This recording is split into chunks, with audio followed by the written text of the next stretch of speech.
Армысыздар? Бүгінгі сабағымызда перспективаны анықтап үйренетін боламыз.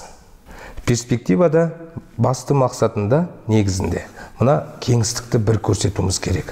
Бұл жерде перспектива көп тақырып ретінде перспектива бір точкадан таралады. Мысалы ретінде оның мына массасы бергі бетімен салыстырған кезде екінші жағы да ол осы масса арғы жақта бар. Бірақ көз мөлшерімізбен қарағанда біз перспективаны бір нүктеде жиналатын анықтаймыз. Негізгі мәселеде біз нерде сіздерге түсінікті болу үшін нерде ақындап геометриялық бір фигураның төрт бұрышын сызамыз. Енді осы мақсатта біздің мына үстіңгі жағымыз бар.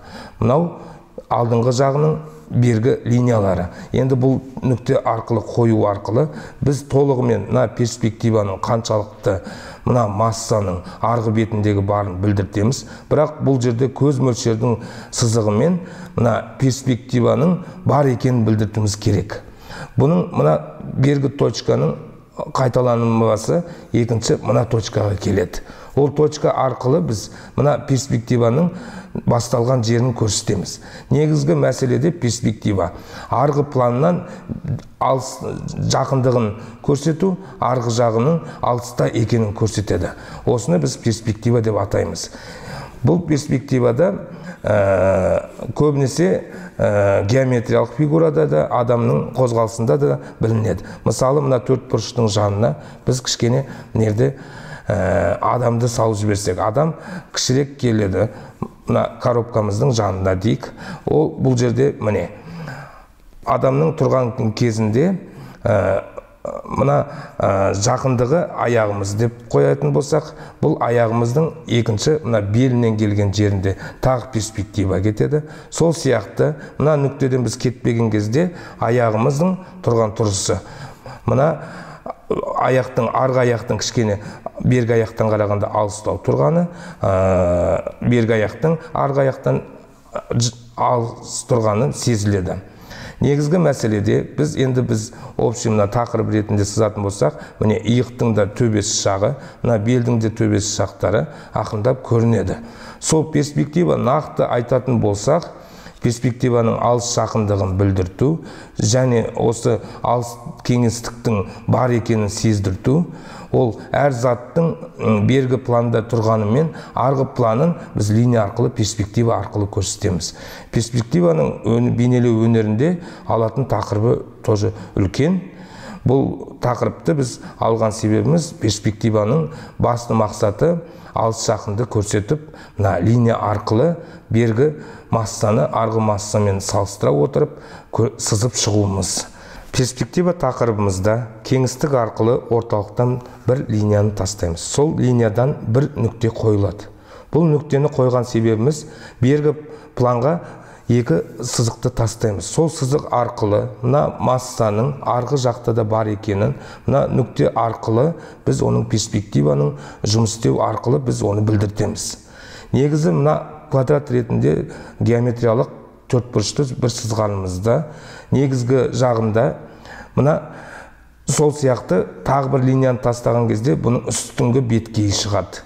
Бергі планда ол параллельно бір линияда түседі. Оның ешқандай несі жоқ. Ендігі осы нүктелер қою арқылы біз арғы планды да шығарамыз.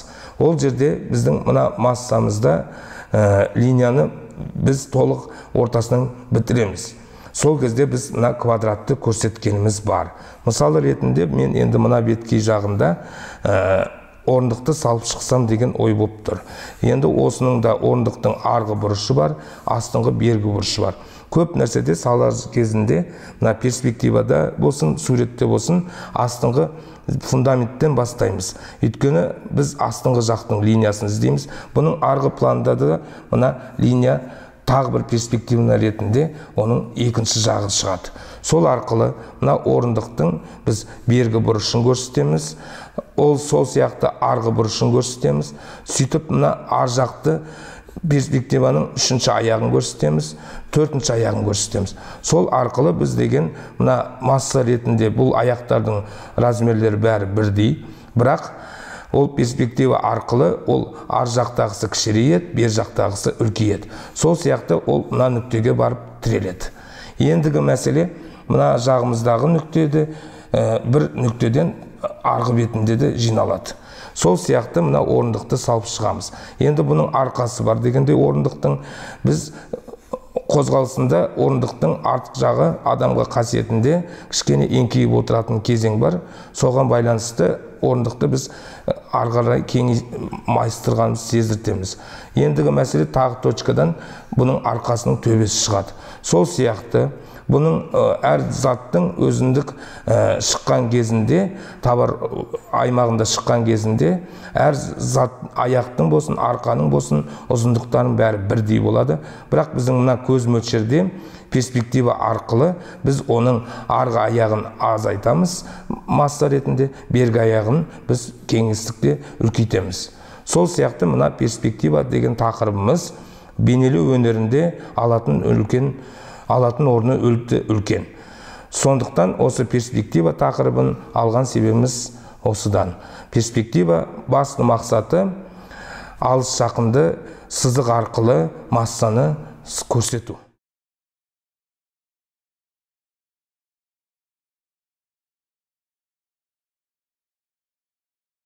Сонымен перспективаны анықтау сабағымыз аяқталды. Келесі сабақта пропорцияны анықтап салуды үйренеміз.